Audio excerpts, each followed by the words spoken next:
فكرتي انا ليه مش عندي صديقة؟ انا ليه محدش بيحبني حرفيا؟ انا ليه كل ما اصاحب واحدة تغدر بيا وتفضل واحدة تانية عني؟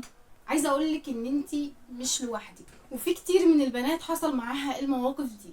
فهحكي لك قصتي بالتفصيل مع واحدة صاحبتي كانت اعز صديقة واعز واحدة حرفيا بالنسبة لي، كانت اكتر من اختي حرفيا. اللي حصل ما بينا ان هي اللي سابتني، هي اللي غدرت بي. انا ما كنتش عملت فيها اي حاجه، كنت طبيعيه جدا ما عملتش اي حاجه، فهي اللي غدرت بيا. فهحكي لكم القصه كامله، وهحكي لكم ازاي تعيشي حياتك من غير اصدقاء، ازاي تعيشي حياتك، تطلعي لوحدك، تاكلي لوحدك، تسافري لوحدك. انا ما سافرتش طبعا، بس يعني بقول يعني ازاي يعني تتخطي كل حاجة لوحدك من غير صديق، من غير صديقة. اللي هو انا لازم اطلع مع صحابي، لازم اخرج مع صحابي، صحابي صحابي صحابي صحابي، ما ينفعش اطلع من بيتي غير صحابي. لا، انت ممكن تطلعي من بيتك عادي جدا من غير صاحب، من غير اهل، من غير اي حد. فالنهارده هنحكي لكم ازاي نتخطى المواقف الصعبة اللي بتحصل لنا دي من ناس اصلا احنا ما عملناش ليهم حاجة. يعني احنا بريئين جدا، ما عملناش حاجه، كل اللي عملناه ان احنا اديناهم حب زياده عن اللزوم. يعني انت لما تقدري الحاجه زياده عن اللزوم بتقلب عليكي بالعكس. فموضوع الفيديو النهارده يا حلوين هو ازاي نعيش حياتنا من غير اصدقاء. لو انت جديده في القناه اتمنى ان انت تشتركي علشان ما يفوتكيش ولا فيديو، ويلا بينا نبدا يا حلوين.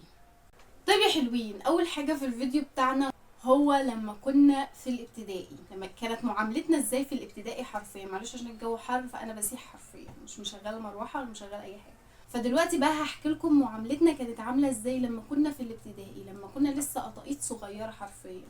طيب يا حلوين، انا زمان كان عندي صديقه من وانا في ابتدائي. كنا اعز اخوات، بنلبس زي بعض، بناكل نفس الساندوتش، بندخل نفس الدروس، حتى اهلنا كانوا بيقولوا علينا توأم.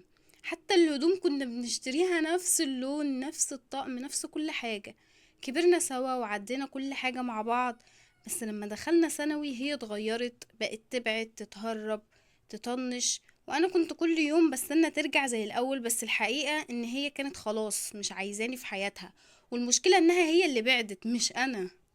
تاني حاجة ايامنا لما كنا في الثانوي، بعد ما خلصنا مرحلة الابتدائية دخلنا بقى في الثانوي.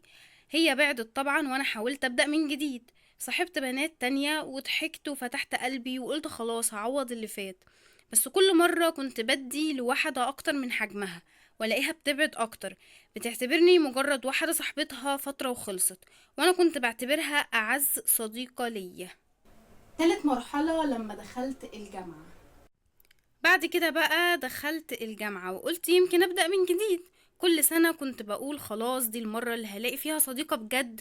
بس كل مرة ألاقي البنت اللي بحبها قوي بتفضل واحدة تانية عني، تروح تقعد معاها تحكي ليها كل حاجة، تجيلي أنا لما تكون زهقانة أو محتاجة حاجة، وأنا اللي كنت فاكرة إن أنا عندها رقم واحد.